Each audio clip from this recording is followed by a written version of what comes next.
Okay, so what happens after liposuction? Like any other surgical procedure, syempre meron tayong tinatawag na downtime.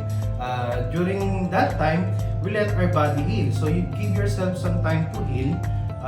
For example, if we do arms liposuction, syempre ang pakiramdam mo after a few days ng procedure mo is parang ang sore, parang kang nag-gym.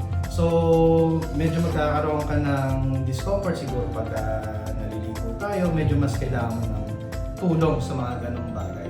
Pero not necessarily na bedridden ka. So you can still go out, you can still see your friends.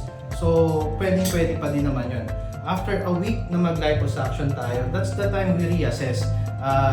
Tatanggalin natin yung tayo, titingnan natin kung paano ba yung resulta. Like for example, sa tiyan natin, pag nag-tummy liposuction tayo,